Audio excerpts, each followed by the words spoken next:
The first time the television cameras rolled into Pelican Bay State Prison, many viewers believed they were about to see a five-star jail, the kind of place rumors had painted online: flat-screen TVs, endless recreation, and criminals living in comfort. Instead, what the cameras showed stunned the public. Inside the Security Housing Unit, SHU, a row of men sat alone in concrete cells no larger than a parking space. There were no carpets, no soft chairs, no open windows, only steel doors, fluorescent lights, and a food slot. The myth of luxury cells cracked in an instant. Reporters who came that day had prepared questions about cable channels and gym equipment. Guards, standing with arms crossed, pointed instead to the reality: a metal bunk, a thin mattress, a toilet sink combo, and a solid steel door with no bars to look through. An officer said quietly, "Most of these guys haven't touched another person in years." For years, the public had pictured Pelican Bay as a war zone with constant fights. Some blogs even claimed inmates spent their days watching television or running gangs from comfortable cells. But the real story was far stranger. Daily life meant 23 hours locked down, meals slid through a slot, and 1 hour of exercise alone in a small outdoor pen surrounded by high concrete walls. The yard was not a grassy field but a bare rectangle where you could see only a strip of sky. An inmate named Marcus, his voice recorded in a deposition, described how myths about luxury living hurt the men inside. "My mom thinks I'm watching sports all day. I'm staring at a wall," he said.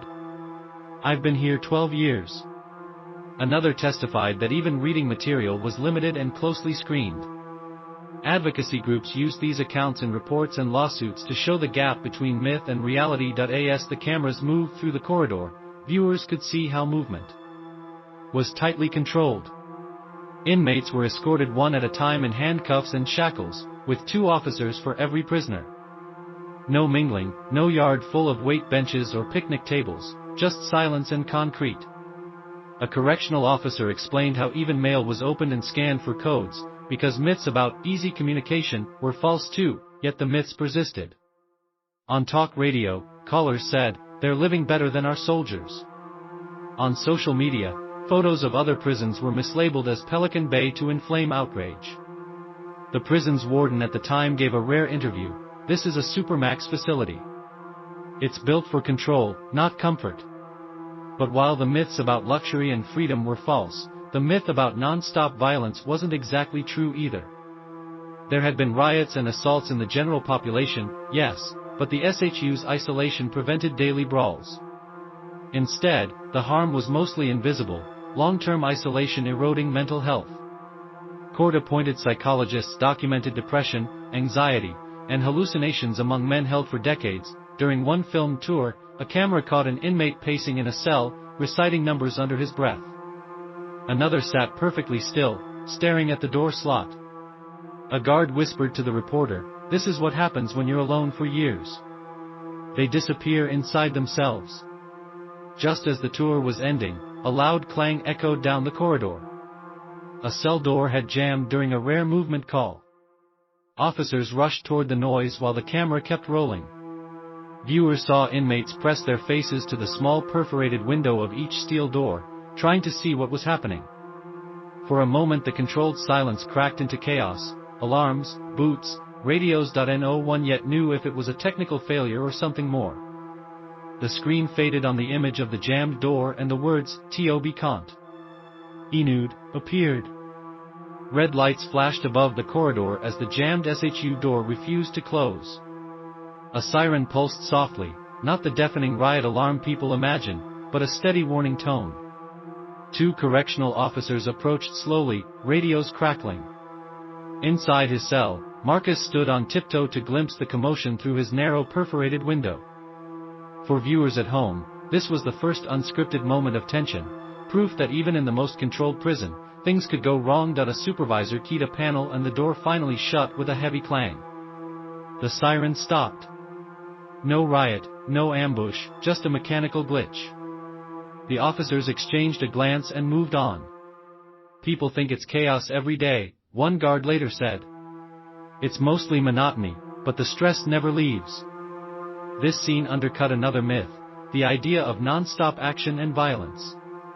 In reality, Pelican Bay's SHU is built to prevent fights.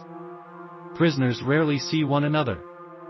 Movement happens in single-file escorts, recreation alone in small concrete pens, and meals through slots.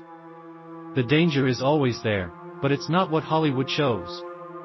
Instead, the toll is quieter, the psychological grind of sensory deprivation, the stress for staff constantly on alert, and the silence broken only by doors slamming and distant voices. The camera crew returned to film the daily routine.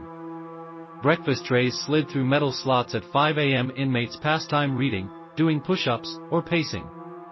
Some taped tiny notes, kites, to strings and fished them under doors to communicate. Every movement was watched by cameras and logged. One officer explained how even exercise pens were staggered to keep rival gang members apart. "It's chess," he said. "We're always moving pieces to stop violence before it happens." At the same time, psychologists interviewed by advocacy groups described the mental toll.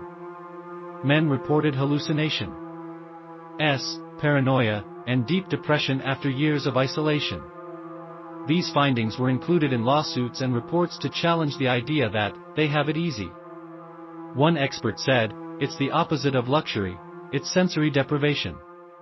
Viewers also saw how the prison handles mail and visits. Letters are read and scanned, visits happen behind glass, and phone calls are limited. No cell phones, no social media. The myth of inmates running gangs on laptops from their cells fell apart in front of the camera, but not everything was as clean as officials claimed. As the crew left the SHU corridor, they glimpsed a wall of handwritten grievances taped near an office. Some inmates were challenging their gang validation status, hoping for release from solitary. A staff member whispered, "This place is changing. Those lawsuits are forcing reviews." The episode ended with a striking shot, an empty exercise pen under a gray sky, rain pooling on the concrete.